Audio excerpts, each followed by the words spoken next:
All right, so you've come to us wanting to make a deep dive into Ephesians 2, 8 to 10. Yeah, classic. A classic, right? Maybe even feels a bit overused at times. I think we all have that one verse we kind of lean on Uh-huh. that we've heard so much growing up in church. Right, but you're looking for something a little bit beyond the Sunday school basics here, right? For sure. Fresh angles. Yeah, those unexpected interpretations that will really resonate with your congregation. Absolutely. The kind that make people think, never thought of it that way. Exactly. So we dug into a whole bunch of sermons on this verse. Wow. Different pastors, different churches, all bringing their own unique spin on it. Awesome. What we found is really fascinating. Mm-hmm. For one, the variety, right? Mm-hmm. You'd think that with such a familiar passage, there'd be a lot of repetition. Yeah, you'd think. But these pastors are finding all sorts of really creative ways to make it fresh and engaging for their congregations. I think it's a testament to how rich Scripture is. That even with a passage, we think we know we can find new things when we look at it with a fresh set of eyes. That's so true. Yeah. Okay, so let's start with the foundation.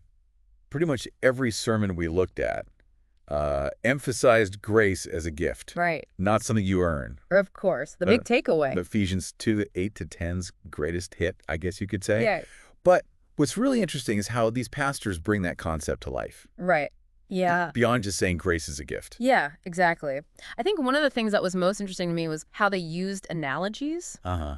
So, for instance, one pastor, he used the image of a buffet table. Let's see. And God has already laid out this incredible feast of good works designed for us to take from, and not just, the same spread for everybody, but something unique and tailored to each person. I love that. It Yeah. makes it so personal. It does. Less abstract. Yeah. More about God's intimate knowledge of who we are and what we can uniquely contribute. Exactly. It's awesome. And another pastor, he used this analogy of tapping a maple tree. Oh, wow. And, the sap represents God's grace. Yeah. It's constantly flowing. It's always available. Wow. You just have to, tap into it through faith. Tap in and receive that nourishment. Yeah. That's great. It's interesting how both of those emphasize the abundance and accessibility of grace. Right. It's not something you have to struggle for or prove yourself worthy of. Yeah, exactly. It's just there waiting for us. Right. Which is such a great message. Especially in a world that tells us that we have to earn everything. Everything, yeah. These really offer a different perspective.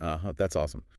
But beyond just the message of grace, we found that some pastors were going even deeper. Yeah. Exploring some of the theological nuances of the verse. The meaty stuff. The meaty stuff, yeah. Yeah. Which sometimes gets overlooked, I think. Absolutely, in favor of easier things to grasp. Yeah. Yeah. And I think this is where it gets really interesting for our listeners. Yeah. Who are kind of looking to go a little bit deeper. Right. One of the recurring themes we saw was this exploration of the Greek word logos. Mm-hmm. And tying it to the completeness of God's message in Jesus. Wow. Pretty deep stuff. It is deep. But these pastors were making it accessible. Yeah, they were. One explained it as if the Logos, the Word of God, if that is complete and perfect in Jesus, then our salvation doesn't depend on anything we do, but on what Christ has already done. So it's like saying, hey, the message is perfect. Yeah. You don't need to add anything to it. It's done. Just receive it. Just receive it. And that kind of takes the pressure off, doesn't it? Oh, absolutely. Yeah. It really changes how we view good works, too. How so? Well, we don't do them to earn God's favor. Right. It's more like we do them because of the gift we've already been given. A response. Yeah, out of gratitude. I like that it's a subtle but important shift. Yes. And one that I think could lead to some really powerful sermons. But, with Ephesians 2, 8 to 10, you can't talk about grace without addressing that age-old, Oh, here we go. the faith versus works debate. It's coming. Yeah, and we found some really creative approaches to this in the sermons that we looked at. Oh, good. One church used the image of a two-sided coin Ooh, interesting. to represent faith and works. Okay. Right. Inseparable. Two sides of the same thing. I like that. It's simple but effective. Uh-huh. It gets the point across. Yeah, and it highlights that inherent unity of the two concepts, Mhm, right? mhm. It's not one versus It's another. not opposed. Yeah. They go together. Yeah, it reminds us that genuine faith naturally expresses itself in action. I like that. Another pastor, he took an even, I guess you could say, more nuanced approach. Okay. He compared it to the Jewish understanding of faith, Interesting. where it's not just mental assent, but it's lived out, it's action, it's, doing the Shema. Right, so it's not just saying, I believe, but actively integrating faith Yeah. into every aspect of life. Precisely. And I think that resonates with what Paul is saying in Ephesians. Uh-huh. It's about a faith that transforms us Yeah. from the inside out. From the inside out, and then leads us to naturally produce good works Yes. as a fruit of that transformation. Exactly. It's not works for salvation, Mm-hmm. but works that flow from salvation. It's a good distinction. I like that distinction. Yeah, and I think one that's often missed. And it makes you wonder, what does that look like for me? Yeah, exactly. It's easy to get caught up in the theology and forget that it's supposed to actually change how we live.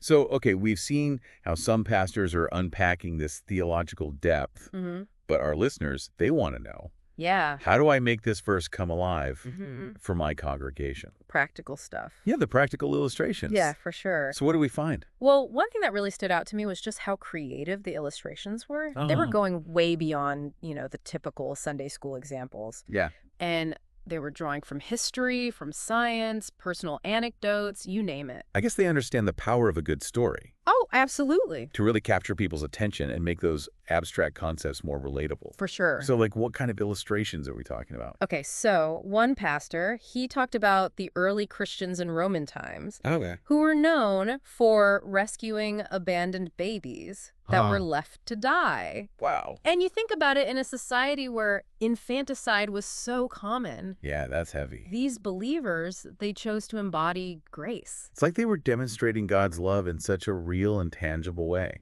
It really is. Yeah, it's not just about following rules. It's about actually meeting those needs. Right, and it makes you think, how can we today be the hands and feet of Christ?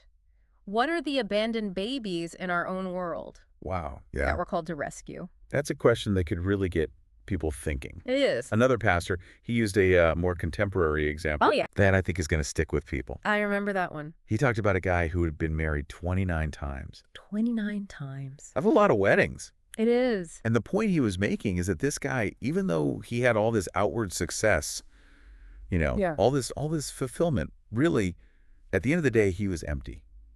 Because he was seeking that satisfaction outside of God. Yeah, it's a good reminder that true fulfillment only comes from a relationship with our Creator. Yeah, it's not about checking off boxes or achieving worldly success. It's about aligning ourselves with God's purpose for our lives. It's a powerful illustration. It is. It seems like these pastors, they're tapping into the power of story. Yeah. To connect with their congregations on a deeper level. Definitely. Drawing them in with these relatable examples. Yeah. Before they hit them with the deeper theological truths. Yeah, and it makes it less threatening, I think, for people who maybe aren't as familiar with these concepts. It disarms them a little. Yes, exactly. Yeah. Okay, so we talked about illustrations. But what about the practical application of Ephesians 2:8-10? Right, because it's one thing to understand it, but it's another to actually live it out. Exactly, and that's what our listeners want to know. Yeah. How do we move our congregation beyond head knowledge to heart transformation? Right. How do we help them embody this verse in their everyday lives? So a lot of the sermons we looked at, they talked about this idea that good works aren't just a result of salvation, but actually a part of God's design for us, woven into the fabric of creation. Interesting. Like, he had these good works in mind when he made us. It's like a blueprint. Yeah, exactly. For a life of purpose and meaning. Yes, and it's not like we're saved and then go looking for good works to do. It's more like they're already a part of who we are, just waiting to be discovered. I like that one sermon compared it to like a buffet table. Oh, yeah, I like that one. Where God has laid out all these opportunities to serve. And they're tailored to our gifts and passions. Yeah, that's awesome. Yeah, it makes it less about rules and more about discovering the unique way God has wired us to contribute. It's a much more, I guess, exciting way to look at it. It is. Than just, okay, here's my list of good things I got to do. Right. Yeah.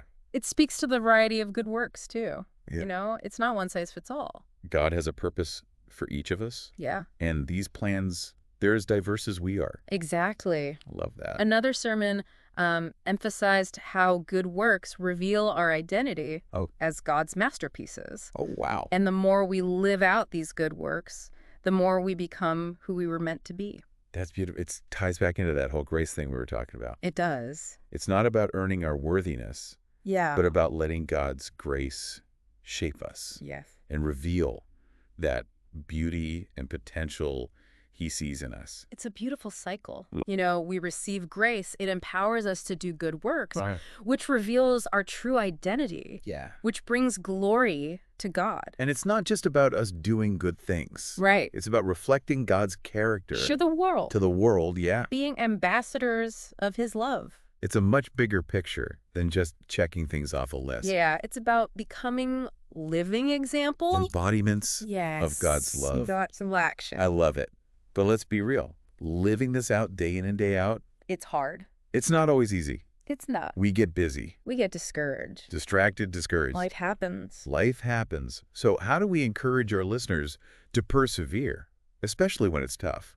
Well, a lot of the sermons talked about remembering who we are, that we are God's masterpieces. Right, even when we don't feel like Exactly. When we feel inadequate or overwhelmed, we need to remember that. Yeah. we're not doing this alone. Uh-huh. We have God's power working in us. One pastor told this story about a little girl who was trying to move a rock, Oh. and she couldn't do it on her own. Too heavy. Way too heavy. Yeah. But when her dad came and helped her, Yeah. they were able to move it together. Ah, I like that. Isn't that beautiful? It That's does. our relationship with God. Mm. He doesn't expect us to do this all on our own strength. Right. He's right there with us. Ready to help, To equip us. equip us. Yeah. To empower us. Yeah, it's a good reminder to lean into that grace. Ew. Ask for his help Yeah. and trust that he's going to give us what we need To do what he's called us to do. to fulfill that calling. Yes. And I love this. This is where Ephesians 2:8-10 goes beyond individual transformation, Mm. and it starts to impact the world around us. It ripples out. Yeah, exactly. It's not just about us becoming more like Christ, Right. but about us being agents of his love and grace. Out in the world, Yeah. in our families, our communities, everywhere. One pastor even called us ambassadors of reconciliation. Ooh, I like that. Right. Representing Christ to a world that needs him. That's powerful. It is. It really elevates the calling of every believer. Right. Yeah. We're not just supposed to live good lives. Yeah. We're called to be difference makers. To bring hope Yeah. and light To a world that needs it. that needs it so desperately. Yeah. And that call to action, that was in every sermon we looked at. Yeah. It wasn't just about understanding it, It's about doing it, living it out. living it out. Yeah. It really makes you think about the impact we can have. Yeah, for sure. Okay, so we've talked about grace, good works, illustrations, the importance of community, but there's another layer here that I think is really crucial, especially for pastors and Bible study leaders. Yeah, I think you're talking about like the so what factor. Exactly. So what does all this mean for us? Yeah. Like, what does it say about who we are as believers? Right. Our identity, our purpose. Exactly. And this is where Ephesians 2:8-10 gets really challenging. Yeah. Because it's not just about receiving a gift, it's about what we do with it. Right. How it changes us. Yeah. Who we become because of it. Yeah. And we saw this in a lot of the sermons, Ah. this idea of being created for good works. Like God had a purpose in mind when he made us. Yeah. And those good works, they're a key part of fulfilling that purpose. Absolutely. And one pastor, he used this analogy of a potter and clay Oh, no. to illustrate this. Okay. So God's the master artist, right? Yeah. And he molds and shapes us, his creations, into these vessels Wow. that are perfectly suited for his service. I love that image. It speaks to God's sovereignty and our value. We're not just mass-produced. Yeah, we're handcrafted. We're unique Yeah. masterpieces bearing the fingerprints of our Creator. And that means each of us has something special to offer. Yeah.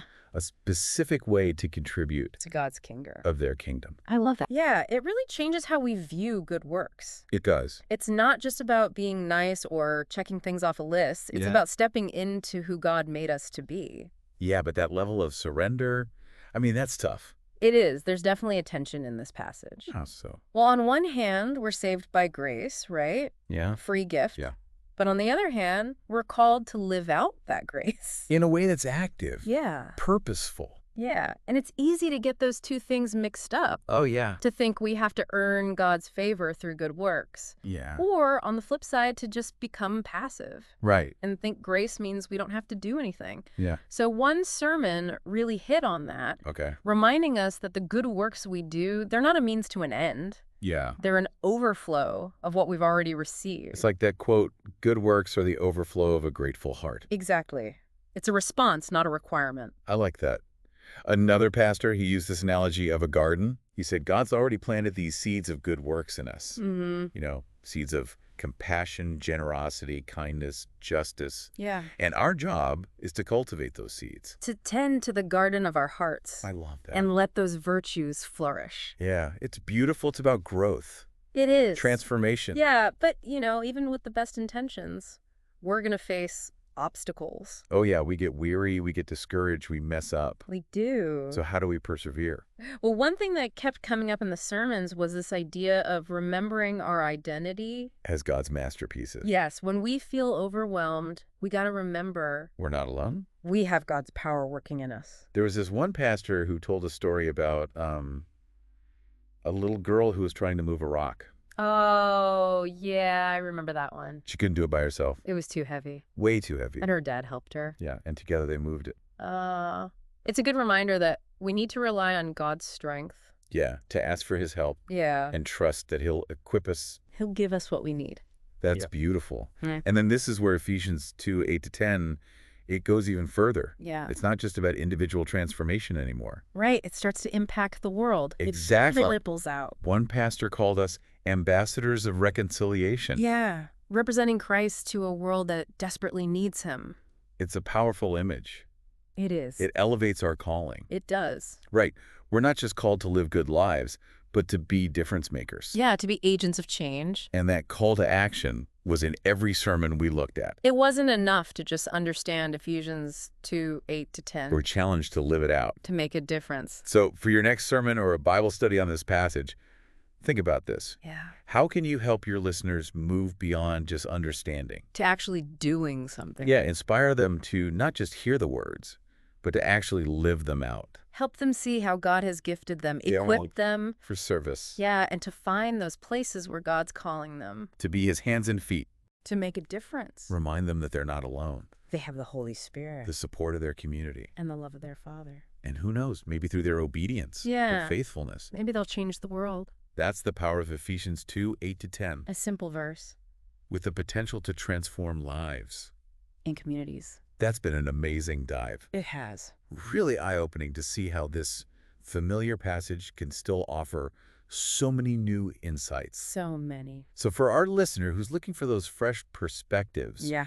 I think we found some real gems. I think so. Remember, Ephesians 28-10, it's not just a verse. It's an invitation. To experience God's grace. It's a challenge. To live out that grace. And it's a promise. That God will equip us. To do his work. So go back to your congregations with these new insights. Preach with passion. Teach with purpose.